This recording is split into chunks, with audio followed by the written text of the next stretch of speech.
should have known that Galilean was going to be trouble the moment I heard the mistress start talking to the master before she'd even got into the room properly. As I was to discover later, that was always a sign to stay out of the way, stay still, stay quiet, and hope they didn't notice you. For most people like me, children taken from their parents and used as chattel slaves in patrician households, it wasn't unknown to be used as punch bags to relieve pent-up frustration. As it turned out, I needn't have worried, because although he was capable of being brutal, he was a cold fish, was Pilate. His ability to empathise was, well, limited, almost non-existent really.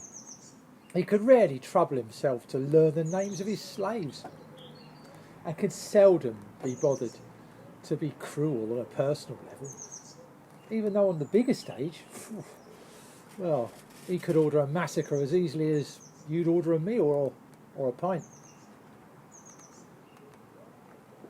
As long as you knew your place and attended to your work, he didn't notice you.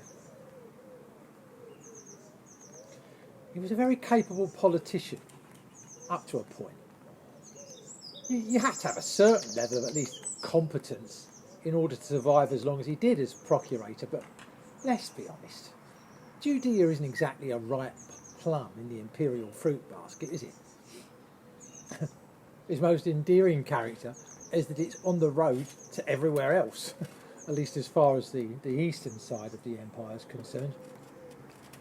Everyone anyone who turned up in Judea was, well, let's be fair, usually on the way to somewhere else.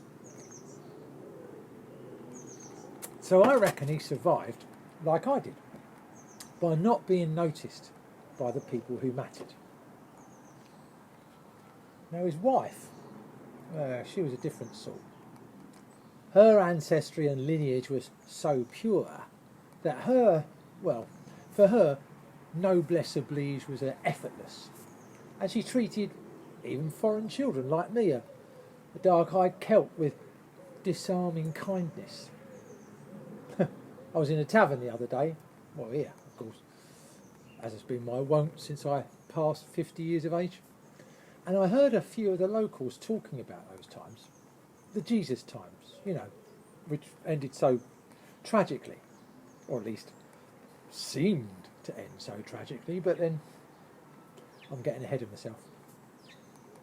They were desperately trying to remember Pilate's wife's name, and failing miserably. Although I would have loved to put them right, I didn't bother. I still have the habit of, keeping myself to myself. It's what nigh on 30 years of the slave collar does for you. Still, as I recall, she had a mind of her own, did Claudia Procula, and she wasn't afraid to share it with her husband. I guess it's because it wasn't exactly a love match, was it? I mean, Pilate always had a view to the main chance, and marrying a Julian was certainly politically a step up for a Samnite, even one of the Pontii clan, and, you haven't got a clue what I'm talking about, have you? Never mind. All you really need to know is that at that time, in that place, Claudia was probably the only person in Judea who wasn't afraid of Pilate.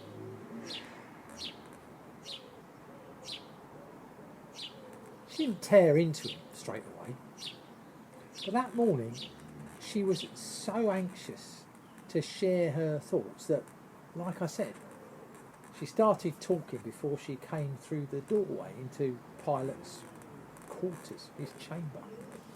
And there I was, like a good slave boy, standing in the corner with a plate of figs. "Did you know the Sanhedrin are going to move against the Galilean before Passover?" she said, as she swept into the room. He smiled sardonically as he answered. "It wouldn't surprise me," he said. "They want to rob him of his power over the mob, especially after that display the other day, coming into the city on a donkey over the Mount of Olives. By Jupiter! He might as well have declared war on the temple authorities. Pilate snarled. Claudia paused to take a fig from the tray I was holding before she replied. He's not a danger, you know. Not to Rome, not to you. He doesn't have an army. He doesn't want to seize power. He's a good man. I remember to this day the cold, dark eyes Pilate turned on Claudia Procula as the implications of what she had said sunk in. He was genuinely furious.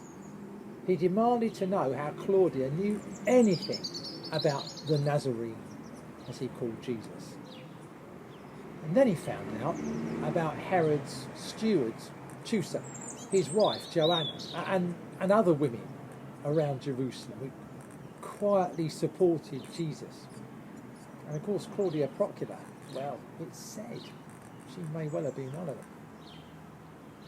Pilate was furious, and they argued for at least an hour right there in the procurator's chamber, whilst I stood in the corner like a good servant, saying nothing, and terrified in case Pilate decided that I was a threat because of what I'd heard. The argument ended.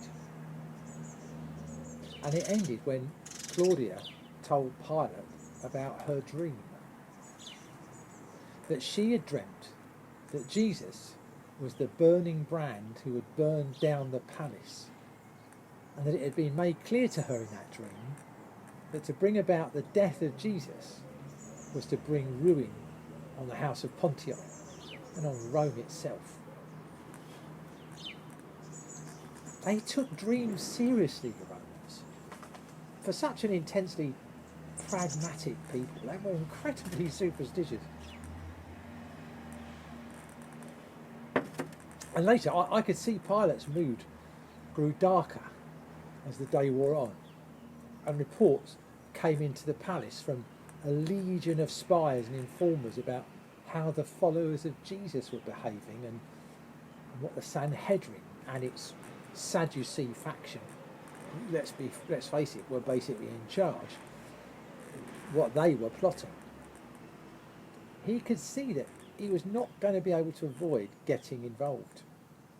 And of course, it was the wrong time of year in a city which was always at boiling point anyway. Passover always made the Jews yearn for rebellion somehow. As a Celt, I can understand it, especially in my lineage. But at that point, after Claudia had left, weeping bitterly at what she thought her husband might do, might feel forced to do, he said something to me. First, incredibly, he asked my name. And when I told him Vercingetorix, he laughed wryly and said in Latin, I am surrounded by rebels, because I'm named for a great Gaulish king who led a doomed revolt against the empire.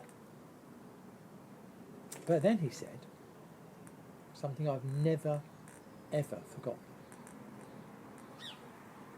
Somberly and slowly, as if he wanted to be sure I understood, me, his slave. He looked me in the eye and he said, Vercingetorix, if ever you were in a position to decide on the life or death of another person, remember this: to bestow an undeserved death on an innocent person may end but one life, but it changes irrevocably too.